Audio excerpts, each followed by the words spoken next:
भारत देश में यदि सबसे ज़्यादा मौत होती तो ओकर वजह है सड़क दुर्घटना। ये सड़क दुर्घटना का कम करे खातिर तमाम सरकार प्रयासरत रहती है कि हमरे राज्यन में दुर्घटना न हो, और यदि दुर्घटना होती हुई तो वो माँ उक्त दुर्घटना वाले व्यक्ति का जीवन का, अनमोल जीवन का बचा जाए इसका। या और मध्य प्रदेश के मुखिया डॉक्टर मोहन यादव के द्वारा एक बेहद बड़ा भागीरथी फैसला लिया है, और यह फैसला इंदौर के कैबिनेट बैठक में लिया कि यदि कोई व्यक्ति ऐसा दुर्घटनाग्रस्त व्यक्ति का समय में अस्पताल पहुंचावत है और उनका जीवन बची जात है तो उनका तत्काल रूप से 25,000 रुपया दीजिए। घायल का यदि समय में पहुंचा दिया जाता है। हालांकि अभी तक का है कि लोगन के द्वारा वीडियो बनाऊ, फोटो बनाऊ और उठे तमाम तरह के बातचीत में समय व्यतीत कर दिए जाते हैं, जो उन्हें से उक्त दुर्घटनाग्रस्त व्यक्ति जो है वो ही थे देहांत हो जाते हैं। लेकिन अब मुख्यमंत्री डॉक्टर मोहन यादव के यह अभूतपूर्व फैसला से लोगन के जान जरूर बची। हालांकि सरकार दावा करती है कि हमारे द्वारा नित नए प्रयास किए जाते हैं, लेकिन मध्य प्रदेश की यह पहली सरकार है जिनके द्वारा सीधा ऐलान किया गया है कि 25,000 रुपया नगद राशि जो है उक्त व्यक्ति का दी जाए जो गोल्डन आवर में दुर्घटनाग्रस्त व्यक्ति का अस्पताल पहुंचाए। तो विदेश क्षेत्र के ये पहल बघेली न्यूज चैनल हम कनिष्ठ तिवारी अपना पंचन का सभी जनन का प्रणाम करी थे और शुरुआत करी थी पूरी खबर के, जहां अपना बताया दी कि आज जो यह कैबिनेट बैठक इंदौर के राजवाड़ा में है वहाँ 5 अहम फैसला लेंगे। पूरी खबर लेके आए हैं। तो अपना बच्चे को बता दी मध्य प्रदेश में सड़क एक्सीडेंट में घायलन का अस्पताल पहुंचाए वाले व्यक्ति का 25,000 रुपया की इनाम दी जाए। यह काम राहवीर योजना के तहत दी जाए। संबंधित व्यक्ति का रुकी के तत्काल एम्बुलेंस का कॉल करे का हुई, फिर उनका अस्पताल पहुंचावे में मदद करे का हुई। यह निर्णय मंगलवार का इंदौर के राजवाड़ा में भय डॉक्टर मोहन यादव के कैबिनेट बैठक में लिया है। बैठक के बाद जो है मंत्री कैलाश विजयवर्गीय के द्वारा बतावा गया कि पीएम नरेंद्र मोदी 31 मई का भोपाल ही 2 लाख महिलन के सम्मेलन का संबोधित करी। महिला कामगारन खातिर केंद्र और राज्य सरकार के सहयोग से औद्योगिक क्षेत्र में जो है नए औद्योगिक क्षेत्र बनाए गए हैं। पीएम इंदौर जो है मेट्रो दतिया और सतना एयरपोर्ट के लोकार्पण करी। डॉक्टर मोहन यादव कैबिनेट के बैठक में आज इंदौर के राजवाड़ा के गणेश हाल में है। हाल में देवी अहिल्याबाई की मूर्ति का सीएम से जो है आगे रखा गया। मूर्ति के दाईं तरफ सीएम बैठे हैं और बैठक से पहले देवी अहिल्या के स्मरण कई के पुष्पांजलि दी गए। सीएम और कुछ मंत्री धोती कुर्ता पहने भगवा दुपट्टा डाल के बैठक में पहुंचे। मंत्री के ओएसडी और अधिकारी के चेकिंग के बाद एंट्री दी गए। वही कर्नल सोफिया पर बयान का लेके विवादन में घिरे मंत्री विजय साहब बैठक में नहीं पहुंचे। अपना पत्र बता दी कि मोहन यादव के कैबिनेट के 5 अहम और बड़े फैसला का भी पहला फैसला है जो सबसे अहम है, रोड एक्सीडेंट में घायल व्यक्ति का अस्पताल पहुंचावे वाले मददगार का 25,000 रुपया के इनाम दीजिए। दूसरा है इंदौर के एमबाई के डेवलपमेंट खातिर जो है 773 करोड़ और रीवा जी के जिला अस्पताल खातिर 321 करोड़ रुपया मंजूर है।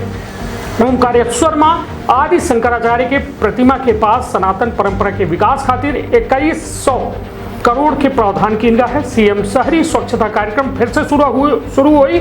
कचरा गाड़ी और मशीन खरीदी गई। 277 करोड़ के प्रावधान किया है। बुनकरन खातिर स्किल डेवलपमेंट प्रोग्राम खातिर 100 करोड़ के प्रावधान हुआ है। बुनकरन का ब्याज में छूट दी गई। तो निश्चित तौर पर यह रही सीएम के बेहद अच्छी बैठक कैबिनेट के, जहां एक बड़ा भागीरथी प्रयास किया है। राहवीर योजना के तहत यह इनाम जो 25,000 के इनाम के ऐलान किया गया है, वास्तव में कई लोगन के जान बचाई।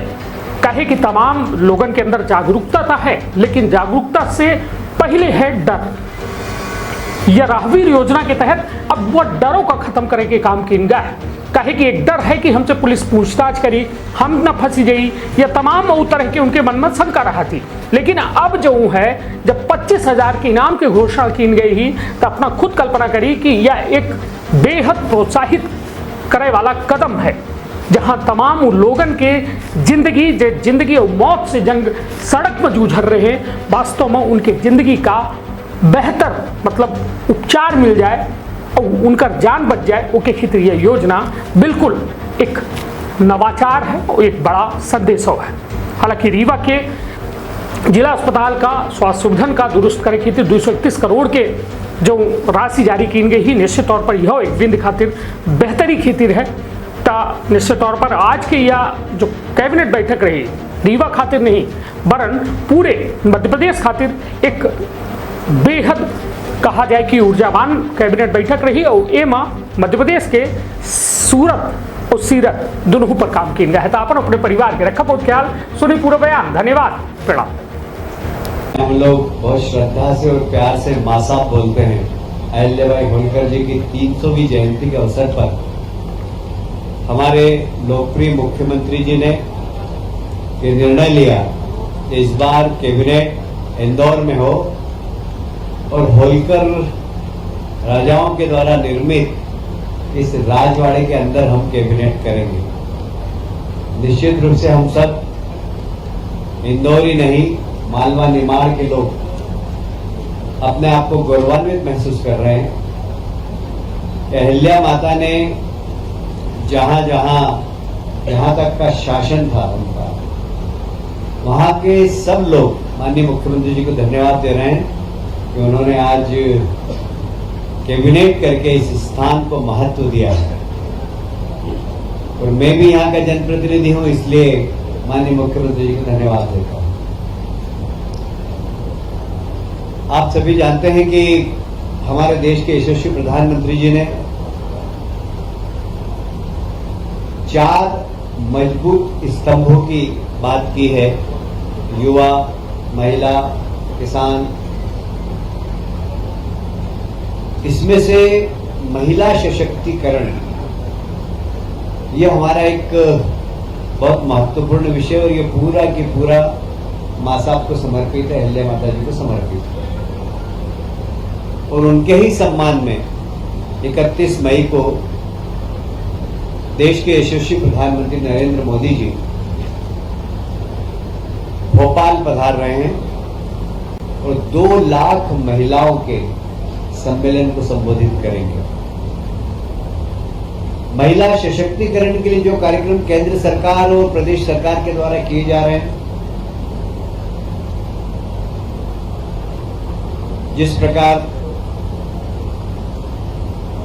महिला कामगारों के लिए औद्योगिक क्षेत्र में उनके आवास की व्यवस्था केंद्र सरकार और राज्य सरकार के सहयोग से सभी औद्योगिक क्षेत्रों में महिला कर्मचारियों के लिए आवास बनाने का निर्णय आज कैबिनेट ने भी लिया है। और माननीय प्रधानमंत्री जी इस विषय में विशेष रुचि ले रहे हैं, इसलिए केंद्र सरकार से भी हमें सहयोग प्राप्त हो रहा है। वहीं माननीय प्रधानमंत्री जी भोपाल और इंदौर की भोपाल से ही मेट्रो ट्रेन का भी लोकार्पण करेंगे। इंदौर और भोपाल और साथ ही दतिया एयरपोर्ट और सतना का एयरपोर्ट, उन दोनों का भी वहीं से लोकार्पण करेंगे। माता जी के जो 300 जयंती पर 20 मई से 31 मई तक काफी कार्यक्रम है। कल पता नहीं आप लोगों ने नाटक देखा कि नहीं देखा, अद्भुत नाटक था। मतलब प्रहलाद भाई और हम जरा कठोर माने जाते हैं, हमारे आंख में आंसू बहुत कम आते हैं, हमारे कारण बहुत सारे लोगों का आ जाते हैं, पर कल वहां हमें भी आंसू पोंछना पड़ा। इतना जबरदस्त नाटक था। माननीय मुख्यमंत्री जी ने वहीं पर निर्णय लिया कि प्रदेश के जहां जहां जो शहर मांगेगा वहां पर ये नाटक हम कराएंगे और उसके प्रोग्राम भी बन गए हैं। कालिदास संस्कृति अकादमी उज्जैन में भी होगा। महिदपुर में देवी अहिल्या केंद्रित महिला कवि सम्मेलन होगा। ग्वालियर, भोपाल, बैतूल में यही महानाट्य प्रस्तुत किया जाएगा। इंदौर में एकल कविता पाठ व सांस्कृतिक गतिविधियां लगातार चलेगी। देवी अहिल्या केंद्रित महानाट्य श्री योगिनी अहिल्या, ये भी अब एक बार फिर से लता मंगेशकर ऑडिटोरियम में होगा। राजबाड़ा परिसर में माता जी के लिए एक समर्पित महिला सशक्तिकरण के लिए भी कार्यक्रम होगा। राहगीर योजना, जब कभी भी एक्सीडेंट हो जाता तो साधारणतः लोग देख के और आगे बढ़ जाते हैं। हमारे देश के प्रधानमंत्री को भी इसकी चिंता थी और हमारे प्रदेश के यशस्वी मुख्यमंत्री जी ने भी इस पर चिंता प्रकट की। मुझे कहते हुए गर्व है कि अब कहीं पर भी एक्सीडेंट होगा, जो भी राहगीर रोक कर उस घायल व्यक्ति को अस्पताल तक पहुंचाएगा या उसको प्राथमिक स्वास्थ्य केंद्र तक पहुंचाएगा, उसको 25,000 रुपये सरकार की ओर से मिलेगा। उसको तत्काल 108 एम्बुलेंस पर फोन भी करना होगा। और ये राहगीर योजना निश्चित रूप से बहुत सारे लोगों की जान बचाने में बहुत महत्वपूर्ण भूमिका अदा करेगी। और जब जिस व्यक्ति को पुरस्कार मिलेगा उसको पुलिस परेशान भी नहीं करेगी। एक निर्देश शासन की ओर से है कि जो भी व्यक्ति घायल व्यक्ति को उपचार के लिए या उसकी जान बचाने के लिए सहयोगी बनकर सामने आए, पुलिस उसके सहयोगी बने, उससे प्रश्नवाचक चिन्ह नहीं करे।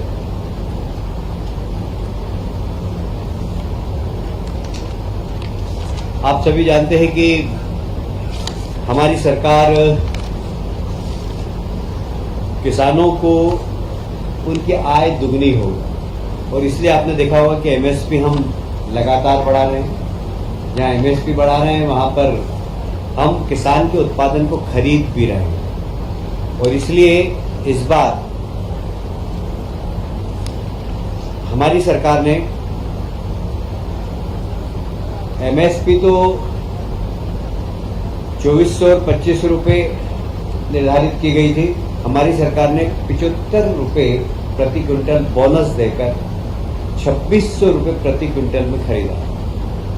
और इस बार रिकॉर्ड खरीदी हुई है, जो पिछले वर्ष की तुलना में लगभग 30 मीट्रिक टन अधिक, लगभग 62% अधिक है। 30 लाख मीट्रिक टन अधिक है, जो 62% पिछले बार की तुलना में अधिक है। मुझे ये कहते हुए बहुत प्रसन्नता है कि लगभग 20,000 से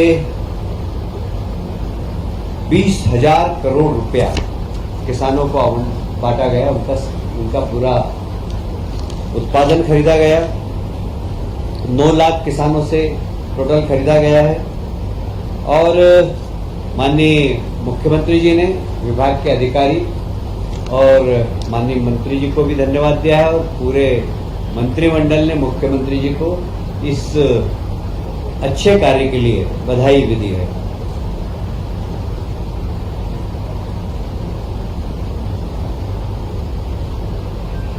शायद आपको स्मरण होगा कि सीतामऊ में पिछले माह किसान सम्मेलन हुआ था, और इस किसान सम्मेलन का उद्देश्य, किसान समागम का उद्देश्य यही है कि कृषि आधारित उद्योग को हम बढ़ावा दें और आधुनिक खेती कैसे की जाए, साथ ही प्राकृतिक और ऑर्गेनिक खेती कैसे की जाए।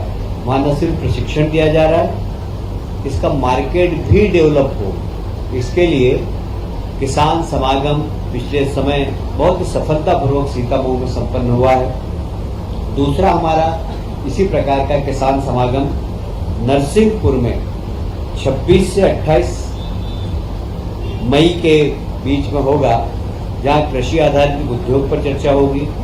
उसी प्रकार क्रॉप पैटर्न बदलने का मार्गदर्शन देंगे उन्हें। किसान उन्नत हो, किसान की आय डबल हो और ऑर्गेनिक और प्राकृतिक खेती की तरफ किसान जाए, इस दिशा में उनको प्रशिक्षण देने का काम इसमें होता है।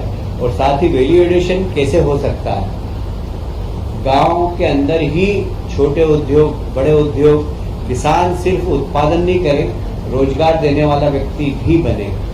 इसके लिए भी वहां पर प्रशिक्षण देने का काम हम लोग करने वाले हैं।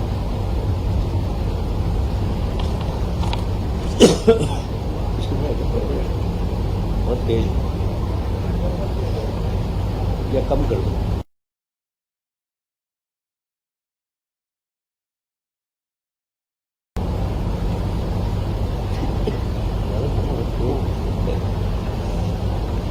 मित्रों, आप सभी जानते हैं कि शहरों का विकास बहुत तेजी से हो रहा है और कई बार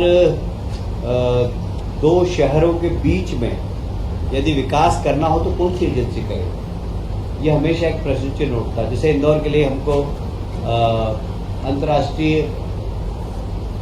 एक एयरपोर्ट चाहिए। अब उस एयरपोर्ट को नगर निगम बनाए, कौन जमीन उसकी सिलेक्ट करे, इसके लिए बहुत जरूरी था कि एक ऐसी संस्था हो जो कि इस बारे में विचार करे, 2-3 शहरों के बारे में कैसे एक समेकित डेवलपमेंट और 2-3 शहर क्लब होकर विकास के बारे में सोचे। इसके लिए महानगर काउंसिल का एक, जब संविधान का 74वां संशोधन हुआ था उस वक्त संविधान में ये गाइडलाइन थी कि शहरों को एक महानगर परिषद बनाना चाहिए। तो हमने भी आज की कैबिनेट में महत्वपूर्ण निर्णय लिया है, जिसमें इंदौर, भोपाल, उज्जैन, जबलपुर, ग्वालियर मेट्रोपॉलिटन विकास प्राधिकरण बने। अब अभी एक हमने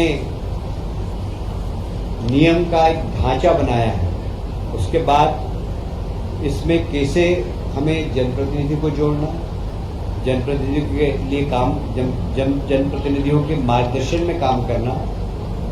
यह जब प्राधिकरण बना है तो इसका काम सिर्फ 2 संस्थाओं के बीच में गैप फिलिंग का है। इससे नगर निगम का काम प्रभावित नहीं होगा, प्राधिकरण का काम प्रभावित नहीं होगा, वो अपने क्षेत्र में काम करते रहेंगे। बाकी हम एक सहयोगी संस्था बनकर काम करेंगे और इसके चूंकि मुख्यमंत्री इसके चेयरमैन होंगे और इसलिए ये प्राधिकरण शहरों को व्यवस्थित विकास, जो जैसे अब इंदौर के आसपास हम बात करते हैं, इंदौर, उज्जैन, धार, कुछ हिस्सा देवास का, कुछ हिस्सा हम धार का, इसे सबको मिलाकर एक मेट्रोपॉलिटन काउंसिल बना रहे हैं और उसके पूरे समुचित विकास का, ट्रांसपोर्टेशन कैसा हुआ, 25 साल बाद वहाँ आवागमन कैसा होगा, कितने व्हीकल होंगे, तो हमें उस हिसाब से अभी से सड़कों का प्लान है। यहाँ पानी की आवश्यकता कितनी होगी, तो अभी से हम पानी के सोर्सेज के बारे में हम अभी से उसके बारे में सोचेंगे। ये समुचित मेट्रोपॉलिटन एरिया के अंदर पीने का पानी कितना लगेगा।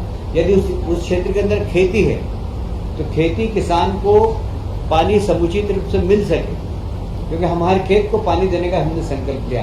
तो ये सब काम मेट्रोपॉलिटन काउंसिल करेगी और इसके 3 चरणों में इसकी कमेटी है। 2 चरणों के चेयरमैन मुख्यमंत्री होंगे, 1 चरण के माध्यम तीसरी हमारी काउंसिल बनेगी, उसमें लोकल शहर के सांसद, कमिश्नर, सारे जनप्रतिनिधि होंगे। इसमें जनप्रतिनिधियों का मार्गदर्शन और जितने विधायक इस क्षेत्र के हैं वो सब कभी भी आकर किसी भी प्रकार का कोई सुझाव देना चाहें तो दे सकेंगे। कुल मिलाकर इसका उद्देश्य है कि 2 संस्थाओं के बीच में फिल अप द गैप, जो गैप भरने का एक काम करेगी और विकास तेज गति से इस दिशा में काम करेगी।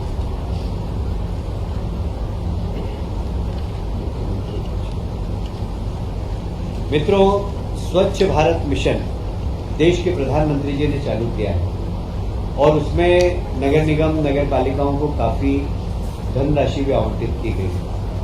अब जो भारत सरकार का स्वच्छ भारत मिशन में है 2.0 में बहुत सारे ऐसे प्रावधान है जो नंबर 1 में नहीं थे और इसलिए उन प्रावधानों की कमी दूर करने के लिए, जैसे मैं एक उदाहरण दूंगा कि पहले स्वच्छ भारत मिशन के माध्यम से कचरा कलेक्शन के लिए गाड़ियां आ गई। अब उनकी लाइफ 3 साल है, 4 साल है। हमको नई गाड़ी खरीदना है। नई गाड़ी खरीद करने के लिए स्वच्छ भारत 2.0 में वो प्रावधान अब नहीं है, और इसलिए हम अब मुख्यमंत्री शहरी स्वच्छता कार्यक्रम हम वापस चालू कर रहे हैं। पहले ये हालांकि 2012 में चालू किया था, पर इसको बाद में जब स्वच्छ भारत मिशन आया तो यह शून्य हो गया था, क्योंकि वो बहुत बड़ी राशि भारत शासन से आ रही थी।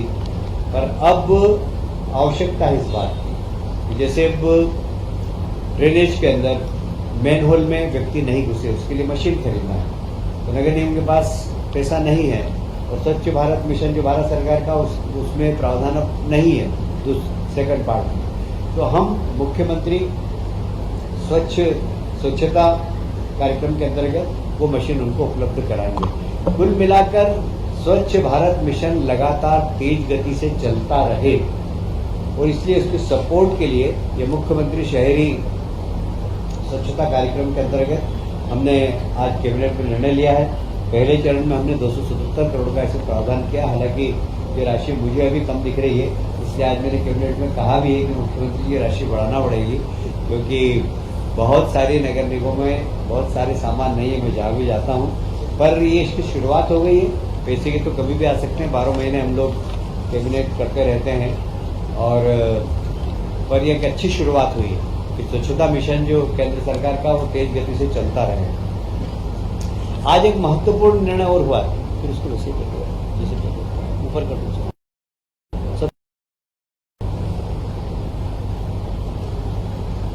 लोक माता देवी अहिल्या माता जी को समर्पित, क्योंकि आप सब जानते हैं लोक माता अहिल्याबाई ने उस समय रोजगार देने के लिए बुनकरों को महेश्वर में साड़ी बनाने का प्रशिक्षण दिया था, और आज भी महेश्वर की साड़ी विश्व विख्यात है। उनको ही समर्पित एक स्किल डेवलपमेंट का कार्यक्रम हमने फिर से प्रारंभ किया है। इस कार्यक्रम के अंतर्गत जरूरतमंद व्यक्ति को बैंक ब्याज से 1000 रुपये प्रति वर्ष की छूट दी जाएगी। साथ ही तो उसको ब्याज की छूट भी देंगे। योजना में 100 करोड़ का प्रावधान है। इसमें युवा, महिलाएं सभी सम्मिलित हो सकते हैं, और इस स्किल डेवलपमेंट के माध्यम से जब व्यक्ति रोजगार मूलक प्रशिक्षण प्राप्त करेगा तो खुद रोजगार देने वाला भी बन सकता है। जैसे प्रधानमंत्री हमेशा कहते हैं कि रोजगार मांगो मत, रोजगार दो। यह योजना महिला हो या पुरुष, उनको रोजगार देने वाला बनाएगी। ये एक बहुत अच्छी योजना आज माननीय मुख्यमंत्री जी के नेतृत्व में कैबिनेट ने पारित की है, जिसमें हमारे बेरोजगार युवाओं को, विशेषकर महिलाओं को बहुत इसका लाभ होगा। आप सभी जानते हैं कि आदि शंकराचार्य जी ने पूरे देश में भ्रमण किया था, और एक सनातन धर्म के लिए एकात्मता के लिए, हिंदू धर्म की एकात्मता के लिए उन्होंने बहुत काम किया, और विशेषकर ऐसी मान्यता है कि ओंकारेश्वर में उन्होंने साधना की थी, और वहीं पर उनको मतलब ईश्वर के दर्शन भी हुए थे, दर्शन प्राप्त किए थे उन्होंने। इसीलिए हमारी सरकार ने वहाँ पर आदि शंकराचार्य जी की एक बहुत बड़ी 108 फुट प्रतिमा का तो उद्घाटन कर ही दिया है, पर अभी उसके आसपास बहुत सारे काम हमें करना है। जैसे उनके जीवन से संबंधित, उनके साहित्य से संबंधित, और सनातन परंपरा के अनुसार किस प्रकार हमारी पुरातन परंपराएं थी, उस सब के विकास के लिए आज 2100 करोड़ रुपए का एक प्रावधान किया है, जिसमें वहाँ लोग प्रशिक्षण ले सकेंगे, वहाँ लोग रहकर अध्ययन कर सकेंगे, लाइब्रेरी होगी, वहाँ रिसर्च मतलब लोग शोध कर सकेंगे, और एक ऐसा केंद्र बन रहा है वो, जो कि एक टूरिज्म के लिए भी बहुत अच्छा होगा। विशेषकर जो भारत की सनातन परंपरा को अगर जानना चाहता होगा तो दुनिया भर के लोग आकर वहाँ पर रह सकेंगे। तो उन सब के लिए छोटे हॉल, बड़े हॉल, मीटिंग हॉल, रहने की व्यवस्था, लगभग 1000 लोग वहाँ रह सकें, उस प्रकार की हॉस्टल भी बन रही है वहाँ। अलग अलग प्रकार की कुछ 5 स्टार टाइप कमरे बनेंगे, कुछ सामान्य कमरे बनेंगे। एक बड़ा संस्कृति केंद्र सनातन धर्म का वहाँ पर बनने जा रहा है। इसके लिए 2100 करोड़ रुपए आज कैबिनेट ने मंजूर किए हैं और ये पर्यटन के क्षेत्र में बड़ी क्रांति लाए। जैसे कि उज्जैन में हमने महाकाल लोक बनाया और उसके बाद वहाँ पर दर्शकों की संख्या लगभग 30 से 40 गुना बढ़ी और वहाँ की अर्थव्यवस्था का चक्र 10 गुना बढ़ा। मतलब इकोनॉमी पूरी उज्जैन की पर कैपिटा इनकम बढ़ गई। तो ये भी निमाड़ के क्षेत्र में जब पूरा बन जाएगा, वहाँ पर 3D सिस्टम के माध्यम से आदि शंकराचार्य ने पूरे देश में घूमकर किस प्रकार ऐसा लगेगा उनको कि हम आदि शंकराचार्य के युग में आ गए। इस प्रकार का एक संग्रहालय बनेगा वहाँ पर। लोग उसको निश्चित रूप से देखेंगे ही। जो जाएगा वो एक बार नहीं बार बार देखेगा और सारे देश का वो आकर्षण का केंद्र बने, एक अच्छा पर्यटक स्थल बने। इस दिशा में हम काम कर रहे हैं। ये एक बहुत महत्वपूर्ण निर्णय आज कैबिनेट में हुआ है।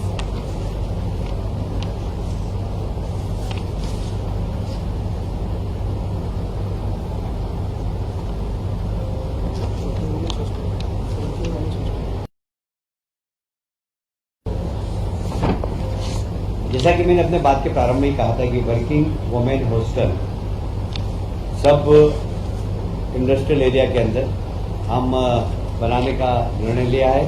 अभी प्रथम चरण में हमने उद्योगपुरी जिला के अंदर लगभग 66 करोड़ का निर्णय लिया है, पीथमपुर में 76 करोड़ का, मालनपुर में 29 करोड़ का और औद्योगिक पार्क मंडीदीप में 77 करोड़ का। ये अभी हम हमारे बजट में से कर रहे हैं। पर आज माननीय मंत्रियों ने भी सुझाव दिया और मुख्यमंत्री जी ने भी उसको माना कि ऐसा होना चाहिए कि हमें जो इंडस्ट्रियलिस्ट हैं उनसे भी बात करना चाहिए कि CSR में वे वर्किंग वुमेन हॉस्टल का निर्माण करें और PPP मोड पर भी हम कर सकते हैं। इस सब दिशा में हम लोग काम करेंगे। खास करके औद्योगिक क्षेत्र में महिलाएं सुरक्षित रह सके, इसके लिए यह योजना प्रारंभ की है। एक और आज इंदौर को तोहफा दिया है माननीय मुख्यमंत्री जी ने। आप सभी जानते हैं होलकर नरेश यशवंत राव जी ने एमवाय हॉस्पिटल बनाया था और उसके बाद अभी तक उसमें बहुत बड़ा काम नहीं हुआ, छोटे मोटे जरूर एक्सपांशन हुआ है, पर इस बार वहां पर बहुत बड़ा काम होने वाला है। लगभग 773 करोड़ रुपया आज स्वीकृति दी। यह वर्तमान जो व्यवस्था है उससे लगभग डबल व्यवस्था हो जाएगी और सब आधुनिकतम सुविधाएं उस हॉस्पिटल के अंदर होगी। हम कोशिश करेंगे कि यह हॉस्पिटल ऐसा बने जहाँ पे हार्ट का ऑपरेशन हो, जहाँ लीवर ट्रांसप्लांट का काम हो। इससे बड़े बड़े काम जिसके लिए लोग दिल्ली बॉम्बे जाते हैं वो इस हॉस्पिटल में सारी सुविधा उपलब्ध कराएं। इसी प्रकार रीवा में भी लगभग 321 करोड़ जो अभियान जिला अस्पताल है उसके विकास के लिए 321 करोड़ रुपए आज स्वीकृत किए हैं। और यह एक इंदौर ही नहीं, इंदौर मालवा ही नहीं, निमाड़ी नहीं, पूरे सेंट्रल इंडिया के लिए जो गरीब हैं, जो मध्यम वर्गीय हैं, उनके लिए एक बहुत बड़ा तोहफा होगा, क्योंकि मेडिकल सर्विसेज आजकल बहुत महंगी होगी। और इसी समय में हालांकि हमारे देश के प्रधानमंत्री ने आयुष्मान योजना के माध्यम से गरीबों को और मिडिल क्लास के लोगों को बहुत बड़ी सुविधा दी है। साथ ही 70+ के लोगों का भी आयुष्मान कार्ड बनाया है। वह कोई भी व्यक्ति हो, उसके किसी भी परिवार का हो, उन सब का बनाने का काम किया। एक बहुत बड़ी उपलब्धि है माननीय प्रधानमंत्री जी की। और फिर भी मिडिल क्लास के व्यक्ति के लिए मुश्किल हो जाता है जब गंभीर बीमारी से पीड़ित हो जाता है। तो यहाँ पर हम इस हॉस्पिटल के अंदर जब 773 करोड़ रुपया खर्च कर रहे हैं तो आधुनिकतम सारी चिकित्सा सुविधा यहाँ पर हो, इसके लिए हम लोग प्रयास करेंगे। आज की कैबिनेट में यही निर्णय हुए थे। अभी लंच के बाद विकसित मध्य प्रदेश 2047 का एक रोड मैप के बारे में अभी हम लोग सब एक साथ बैठने वाले हैं। उस पर चिंतन मनन होगा, उस पर चर्चा होगी और उसको एक अमली जामा पहनाएंगे। तो इसके बाद भोजन के पश्चात हम 2-3 घंटे फिर से बैठेंगे और माननीय प्रधानमंत्री जी का जो सपना है 2047 में भारत एक सशक्त भारत बने, उसमें राज्य सरकारें किस प्रकार अपनी तैयारी करती है, उस तैयारी को हम लोग कर रहे हैं। और इसमें माननीय प्रधानमंत्री जी का मार्गदर्शन और माननीय हमारे मुख्यमंत्री जी की कल्पना, दोनों पर हम आज बैठ के चर्चा करेंगे। आप सब लोगों को मैंने अभी कैबिनेट से संबंधित सारी जानकारी दी है। मैं आप सबको धन्यवाद देता हूँ। यार ये कैबिनेट का विषय नहीं, और कुछ पूछना है ये, उसके बाद फिर बैठेंगे। मैं आग्रह करूंगा मुख्यमंत्री जी खुद बैठे।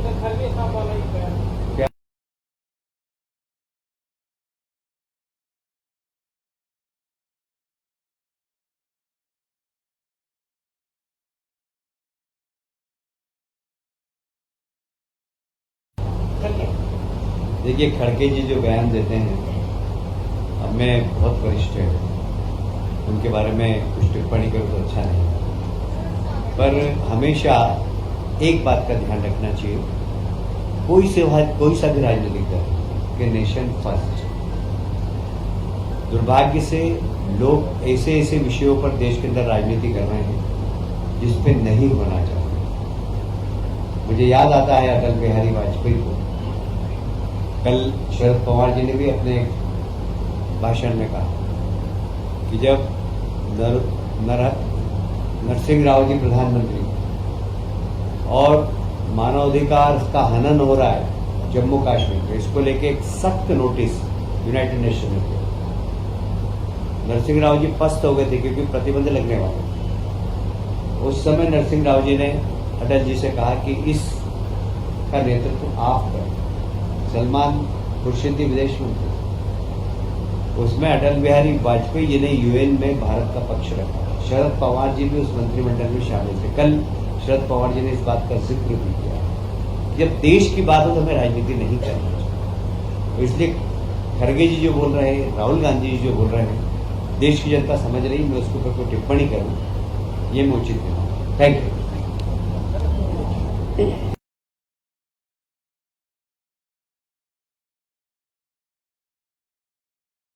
का अपना संतान के सुख से वंचित है, अब बहने संपर्क करें विंध्य क्षेत्र के विख्यात पहिल टेस्ट ट्यूब बेबी सेंटर से।